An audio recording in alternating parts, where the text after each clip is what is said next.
Assalamualaikum warahmatullahi wabarakatuh. Kelas 5, cerdas, ramah, berakhlak mulia.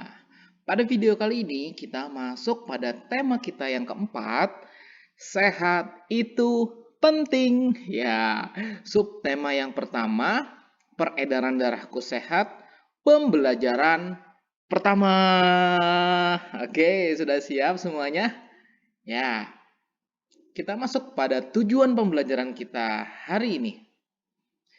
Dengan kegiatan mengamati gambar peredaran darah manusia, siswa dapat menjelaskan organ peredaran darah dan fungsinya pada manusia secara rinci.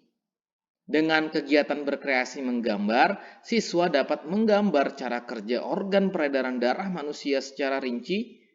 Dengan kegiatan mencari tahu tentang pantun, siswa dapat menyebutkan bagian-bagian dan ciri-ciri pantun dengan tepat. Dengan kegiatan mencari tahu tentang pantun, siswa dapat membuat pantun dengan tema tertentu, lalu menunjukkan unsur-unsur pantun yang dibuat dengan benar. Baik, sudah siap? Yuk kita masuk kepada materi kita. Coba deh kamu lihat, Pak Guru di sini punya gambar ada anak SD, SDN Nusantara namanya, sedang masuk sekolah tuh. Ya, nih ada pantun Pak Guru nih. Udara dingin di pagi hari, minum teh nikmat dirasa. Hendaklah kita menjaga diri, kesehatan sangatlah berharga. Yap, bersepeda termasuk olahraga yang mendukung kebugaran dan dapat membantu melancarkan peredaran darah. Nampak pada gambar ya, ada seorang anak perempuan yang membawa sepeda dari rumahnya. Mungkin jauh kali ya rumahnya ya. Ya. Dalam tubuh manusia, darah mengalir melalui organ-organ peredaran darah. Kamu tahu nggak sih yang bentuk darah itu seperti apa? Pernah nggak kamu terluka atau jatuh terus keluar merah-merah gitu dari badan kamu berupa cairan? Nah, itu namanya darah. Ya, darah itu mengalir melalui organ-organ peredaran darah. Apa saja ya organ peredaran darah manusia? Dan apa sih fungsi organ peredaran darah manusia tersebut? Yuk kita dalami tentang peredaran darah manusia. Darah sangat penting peranannya bagi manusia.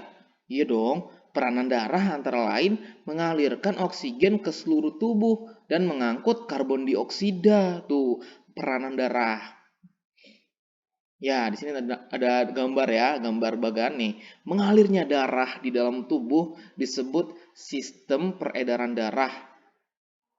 Sistem peredaran darah dalam tubuh tuh ada dua ya, yaitu sistem peredaran darah kecil dan peredaran darah besar. Ya, nampak pada gambar di sini ada organ peredaran darah manusia. Ya, di atas ada kapiler paru-paru.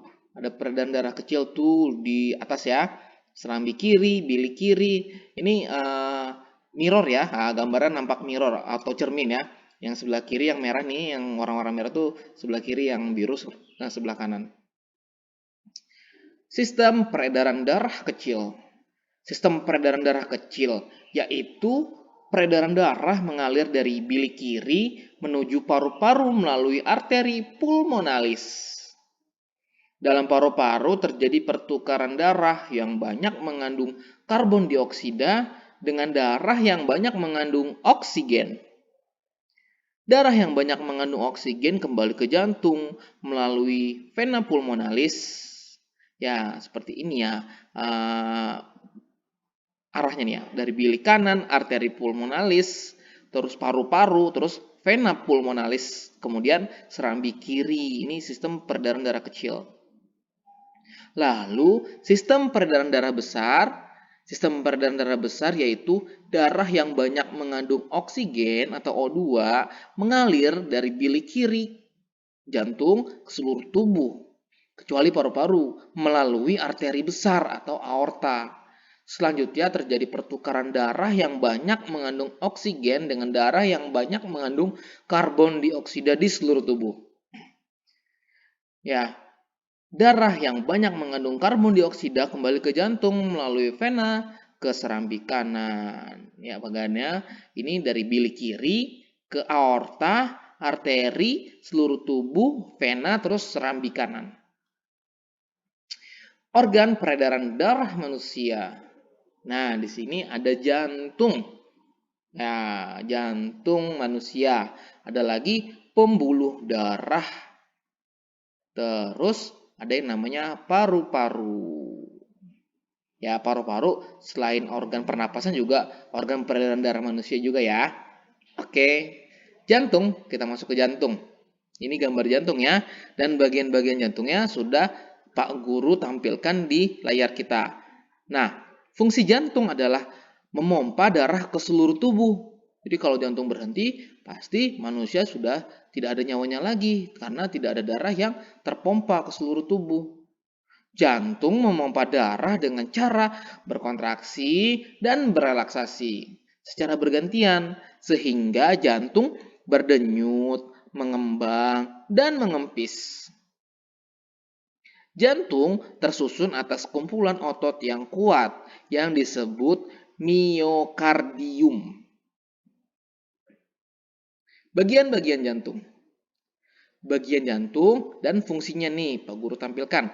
Ada serambi kanan, serambi kiri, bilik kanan, bilik kiri. Serambi kanan ini menerima darah kotor. Serambi kiri menerima darah bersih. Bilik kanan memompa darah kotor ke paru-paru untuk dibersihkan. Bilik kiri memompa darah bersih ke seluruh tubuh. Antara bagian kanan dan kiri jantung dibatasi oleh sekat jantung yang disebut katup jantung. Ya, katup jantung berfungsi untuk mencegah bercampurnya darah yang mengandung oksigen dengan darah yang mengandung karbon dioksida.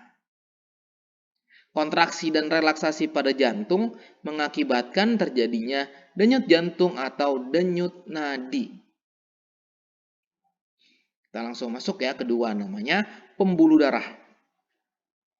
Organ peredaran darah yang kedua adalah pembuluh darah. Pembuluh darah merupakan saluran tempat mengalirnya darah dari jantung ke seluruh tubuh dan dari seluruh tubuh kembali ke jantung. Gitu ya. Nah, jenis-jenis pembuluh darah ada namanya pembuluh nadi atau arteri, pembuluh yang mengalirkan darah keluar jantung. Ada lagi pembuluh balik atau vena, pembuluh yang membawa darah kembali ke jantung. Ada lagi pembuluh kapiler, pembuluh yang sangat halus menghubungkan antara pembuluh nadi dan pembuluh balik. Perbedaan arteri dan vena nih, ya. Arteri dan vena. Arteri itu letaknya di bagian dalam tubuh. Kalau vena letaknya di depan permukaan tubuh, tampak kebiru-biruan. Arteri juga dinding pembuluh tebal, kuat, dan elastis. Kalau vena dinding pembuluhnya tipis dan tidak elastis. Arteri aliran darah berasal dari jantung. Sementara vena itu aliran darah ke jantung atau menuju ke jantung. Kalau arteri juga denyut terasa seirama denyut jantung. Vena denyut tidak terasa. Organ yang ketiga dari sistem peredaran darah yaitu paru-paru. Organ paru-paru nih ya, tampak ya pada layar. Paru-paru memiliki peranan penting dalam proses peredaran darah. Paru-paru berperan sebagai penyuplai oksigen dalam darah. Darah yang telah diedarkan ke seluruh tubuh tidak lagi mengandung oksigen, tetapi karbon dioksida. Darah yang mengandung karbon dioksida dipompa ke dalam paru-paru. Selanjutnya, karbon dioksida diambil dan diganti dengan oksigen melalui proses pernapasan. Kamu harus menjaga ya dan memelihara organ peredaran darah sebagai bentuk rasa syukurmu. Ya, salah satu cara kita harus mengungkapkan rasa syukur kita dengan berpantun nih. Siapa yang udah kenal yang namanya pantun? Nah, di sini Pak Guru ada pantun ya.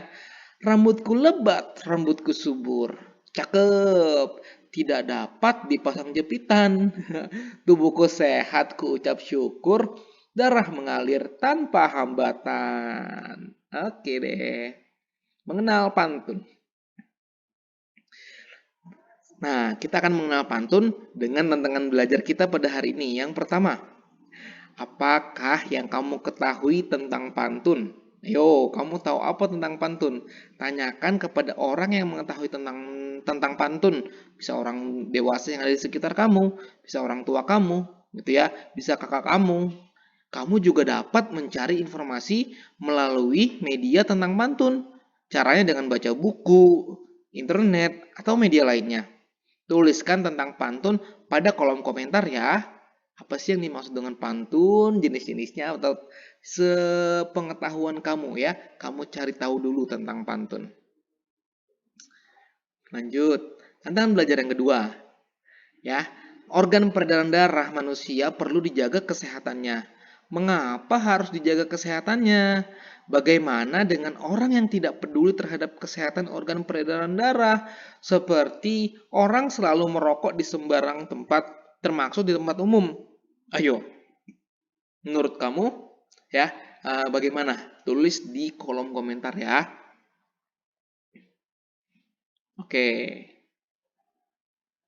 sudah ya. Terima kasih telah menyaksikan video ini. Semoga bermanfaat dan tetap semangat. Kelas 5, cerdas, ramah, berakhlak mulia. Wassalamualaikum warahmatullahi wabarakatuh.